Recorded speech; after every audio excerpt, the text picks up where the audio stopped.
নমস্কার। চৈত্র পাবনেতে আপনাদের সবাইকে স্বাগত জানাই।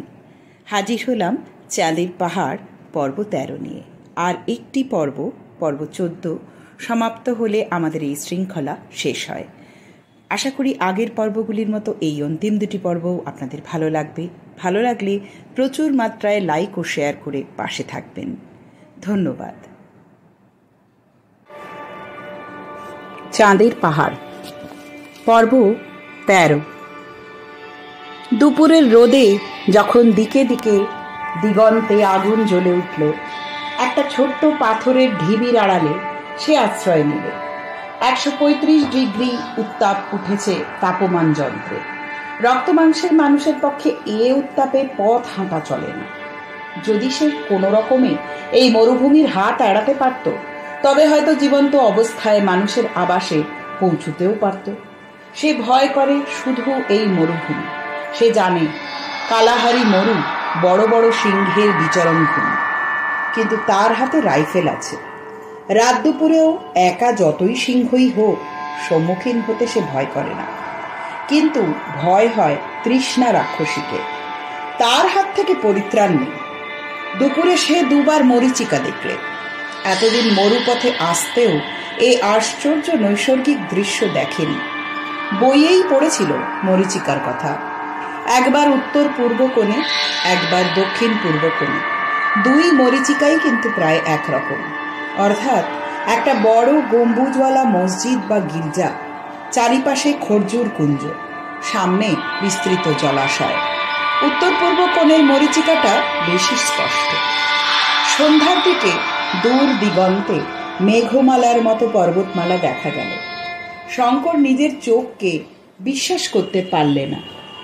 পূর্ব দিকে একটাই মাত্র বড় পর্বত, এখান থেকে দেখা পাওয়া সম্ভব। দক্ষিণ রোডেসিয়ার প্রান্তবর্তী চিমানিমানি পর্বতমালা। তাহলে কি বুঝতে হবে যে সে বিশাল কালাহারি পদব্রজে পার হয়ে প্রায় শেষ করতে চলেছে? না, ও মরীচিকা। কিন্তু রাত 10টা পর্যন্ত পথ চলেও জ্যোৎস্না রাত্রে সে দূর পর্বতের সীমারেখা তেমনি স্পষ্ট দেখতে পেল। অসংখ্য ধন্যবাদ হে ভগবান, মরীচিকা নয়। তবে জ্যোৎস্না রাত্রে কেউ কখনো মরীচিকা দেখেনি। তবে কি প্রাণের আশা আছে? আজ পৃথিবীর বৃহত্তম রত্নখনির মালিক সে। নিজের পরিশ্রমে ও দুঃসাহসের বলে সে তার সত্ত্ব অর্জন করেছে। দরিদ্র বাংলা মায়ের বুকে সে যদি আজ বেঁচে ফেরে। দুদিনের দিন বিকালে সে এসে পর্বতের নিচে পৌঁছল। তখন সে দেখলে পর্বত পার হওয়া ছাড়া এপারে যাওয়ার কোনো সহজ উপায় নেই। নইলে 25 মাইল মরুভূমিতে পাড়ি দিয়ে পর্বতের দক্ষিণ প্রান্ত ঘুরে আসতে হবে। মরুভূমির মধ্যে সে আর কিছুতেই যেতে রাজি নয়। সে পাহাড় পার হয়েই যাবে। এইখানে সে প্রকাণ্ড একটা ভুল করলে। সে ভুলে গেল যে 12,500 ফুট একটা পর্বতমালা ডিঙিয়ে ওপারে যাওয়া সহজ ব্যাপার নয়। রিক্টার্সফেল্ড পার হওয়ার মতোই শক্ত। তার চেয়েও শক্ত, কারণ সেখানে আলভারেজ ছিল, এখানে সে একা। শঙ্কর ব্যাপারের গুরুত্বটা বুঝতে পারলে না। ফলে চিমানিমানি পর্বত উত্তীর্ণ হতে গিয়ে প্রাণ হারাতে বসল। ভীষণ প্রজ্বলন্ত কালাহারি পার হতে গিয়েও সে এমনভাবে নিশ্চিত মৃত্যুর সম্মুখীন হয়নি। চিমানিমানি পর্বতের জঙ্গল খুব বেশি ঘন নয়। শঙ্কর প্রথম দিন অনেকটা উঠল, তারপর একটা জায়গায় গিয়ে পড়ল। সেখান থেকে কোনো দিকে যাবার উপায় নেই। কোন পথটা দিয়ে উঠেছিল সেটাও আর খুঁজে পেলে না। তার মনে হলো সে সমতল ভূমির যে জায়গা দিয়ে উঠেছিল সেখানে তার 30 ডিগ্রি দক্ষিণে চলে এসেছে। কেন যে এমন হলো, এর কারণ কিছুতেই সে বার করতে পারলে না। কোথা দিয়ে কোথায় চলে গেল, কখনো উঠছে কখনো নামছে, সূর্য দেখে ঠিক করে নিচ্ছে, কিন্তু 7-8 মাইল পাহাড় উত্তীর্ণ হতে এতদিন লাগছে কেন? তৃতীয় দিনে আরও একটা নতুন বিপদ ঘটল। তার আগের দিন একখানা আলগা পাথর গড়িয়ে তার পায়ে চোট লেগেছিল। তখন তত কিছু হয়নি। পরদিন সকালে আর সে শয্যা ছেড়ে উঠতে পারে না। হাঁটু ফুলেছে, বেদনাও খুব। দুর্গম পথে নামা ওঠা করা এ অবস্থায় অসম্ভব। পাহাড়ে একটা ঝর্ণা থেকে উঠবার সময় জল সংগ্রহ করে এনেছিল, তাই একটু একটু করে খেয়ে চালাচ্ছে। পায়ের বেদনা কমে না যাওয়া পর্যন্ত তাকে এখানেই অপেক্ষা করতে হবে। বেশি দূর যাওয়া চলবে না, সামান্য একটু আধটু চলাফেরা করতেই হবে, খাদ্য ও জলের চেষ্টায়।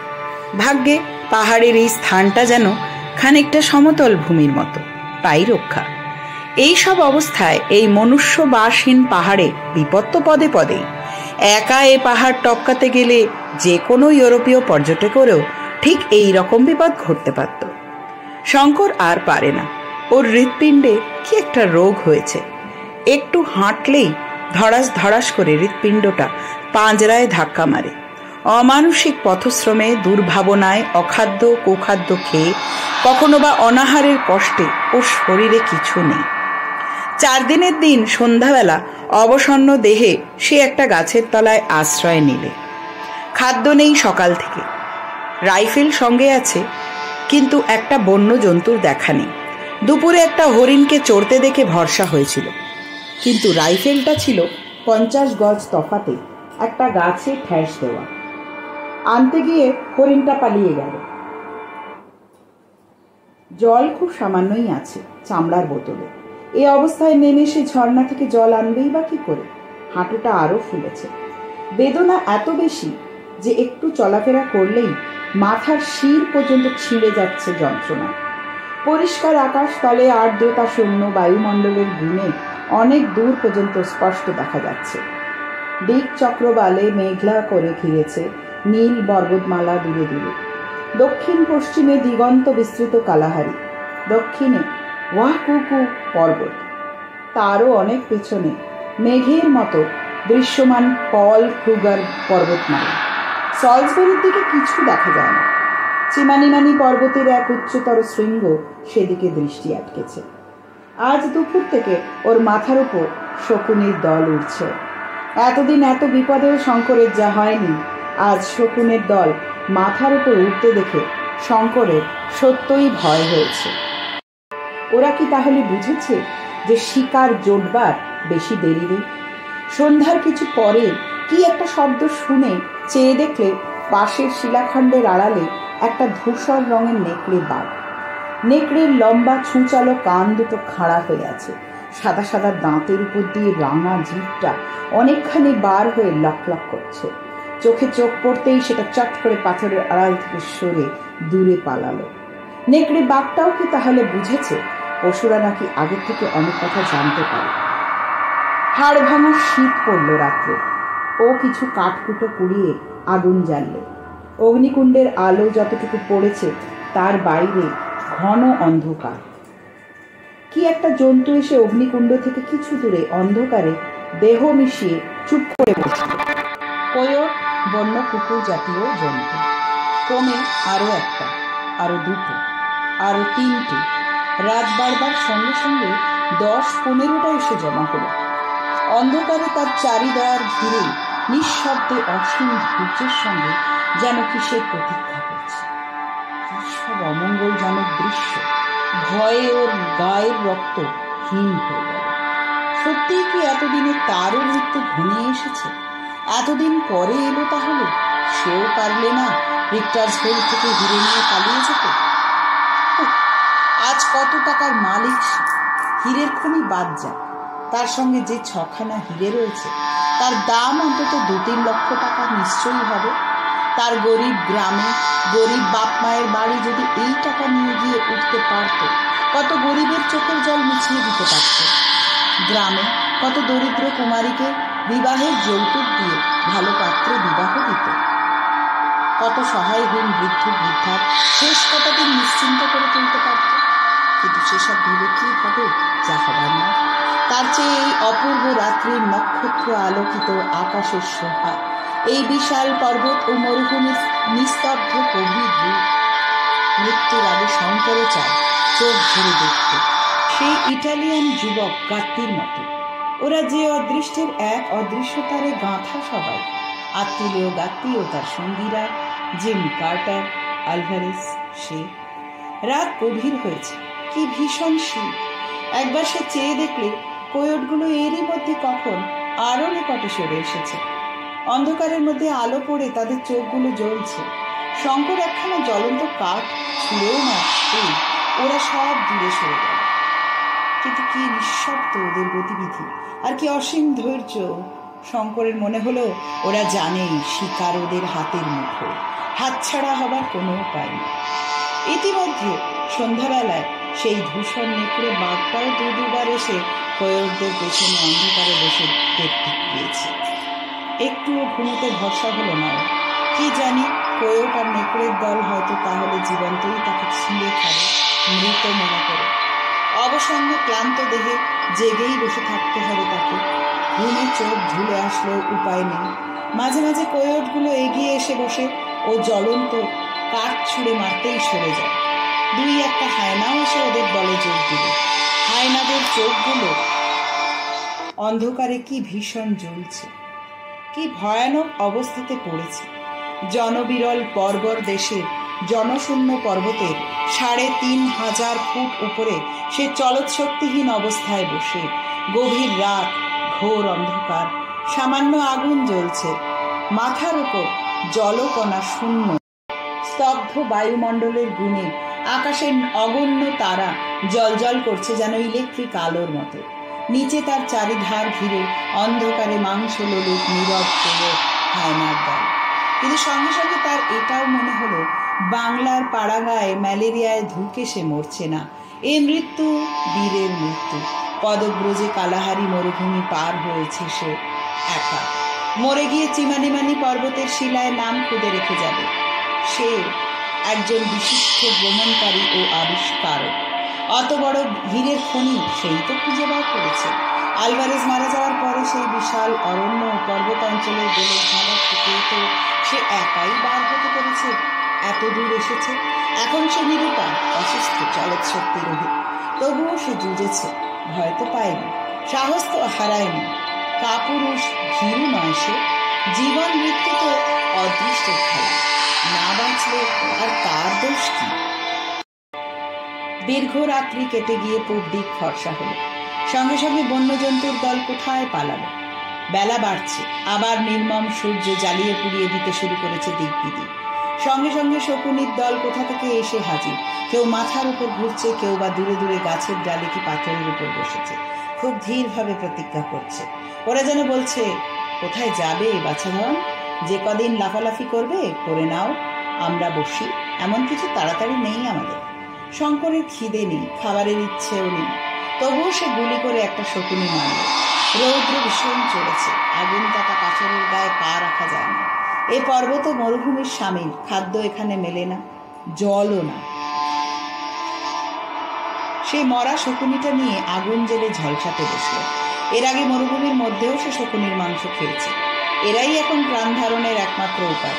আজ ও খাচ্ছে ওদের, কাল ওরা খাবে ওকে। শকুনিগুলো এসে আবার মাথার উপর জুটেছে। তার নিজের ছায়া পড়েছে পাথরের গায়ে। সে নির্জন স্থানে শঙ্করের উদ্ভ্রান্ত মনে ছায়াটা যেন আরও একজন সঙ্গী মনে হলো। বোধহয় ওর মাথা খারাপ হয়ে আসছে, কারণ বেঘোর অবস্থায় ও কতবার নিজের ছায়ার সঙ্গে কথা বলতে লাগলো। কতবার পরক্ষণের সচেতন মুহূর্তে নিজের ভুল বুঝে নিজেকে সামলে নিলে। সে পাগল হয়ে যাচ্ছে নাকি? জ্বর হয়নি তো? তার মাথার উপর ক্রমশ গোলমাল হয়ে যাচ্ছে সব। আলভারেজ, হীরের খনি, পাহাড় পাহাড়, বালির সমুদ্র, আত্মিলেও গাত্তি। কাল রাত্রে ঘুম হয়নি, আবার রাত আসছে, সে একটু ঘুমিয়ে নেবে। কিসের শব্দে ওর তন্দ্রা ছুটে গেল। একটা অদ্ভুত ধরনের শব্দ আসছে কোন দিক থেকে, কোনো পরিচিত শব্দের মতো নয়। কিসের শব্দ? কোন দিক থেকে শব্দটা আসছে তাও বোঝা যায় না, কিন্তু ক্রমশ কাছে আসছে সেটা। হঠাৎ আকাশের দিকে শঙ্করের চোখ পড়তেই সে অবাক হয়ে চেয়ে রইল। তার মাথার ওপর দিয়ে আকাশের পথে বিকট শব্দ করে কি একটা জিনিস যাচ্ছে। ওই কি এরোপ্লেন? সে বইয়ে ছবি দেখেছে বটে। এরোপ্লেন যখন ঠিক মাথার ওপর এলো, শঙ্কর চিৎকার করলে, কাপড় ওড়ালে, গাছের ডাল ভেঙে নাড়ালে, কিন্তু কিছুতেই পাইলটের দৃষ্টি আকর্ষণ করতে পারলে না। দেখতে দেখতে এরোপ্লেনখানা সুদূর ভায়োলেট রঙের পল ক্রুগার পর্বতমালার মাথার উপর অদৃশ্য হয়ে গেল। হয়তো আরো এরোপ্লেন যাবে এপথ দিয়ে। কি আশ্চর্য দেখতে এরোপ্লেন জিনিসটা! ভারতবর্ষে থাকতে সে একখানাও দেখেনি। শঙ্কর ভাবলে আগুন জ্বালিয়ে কাঁচা ডালপালা দিয়ে সে যথেষ্ট ধোঁয়া করবে, যদি আবার এ পথে যায়, পাইলটের দৃষ্টি আকৃষ্ট হবে ধোঁয়া দেখে। একটা সুবিধা হয়েছে, এরোপ্লেনের বিকট আওয়াজে শকুনির দল কোন দিকে ভেগেছে। সেদিন কাটল। দিন কেটে রাত্রি হবার সঙ্গে সঙ্গে শঙ্করের দুর্ভোগ হলো শুরু। আবার গত রাত্রির পুনরাবৃত্তি। সেই কোয়োটের দল আবার এলো। আগুনের চারিধারে তারা আবার তাকে ঘিরে বসলো। নেকড়ে বাঘটা সন্ধ্যা না হতেই দূর থেকে একবার দেখে গেল। গভীর রাত্রে আরো একবার এলো। কিসে এদের হাত থেকে পরিত্রাণ পাওয়া যায়? আওয়াজ করতে ভরসা হয় না। টোটা মাত্র দুটি বাকি। টোটা ফুরিয়ে গেলে তাকে অনাহারে মরতে হবে।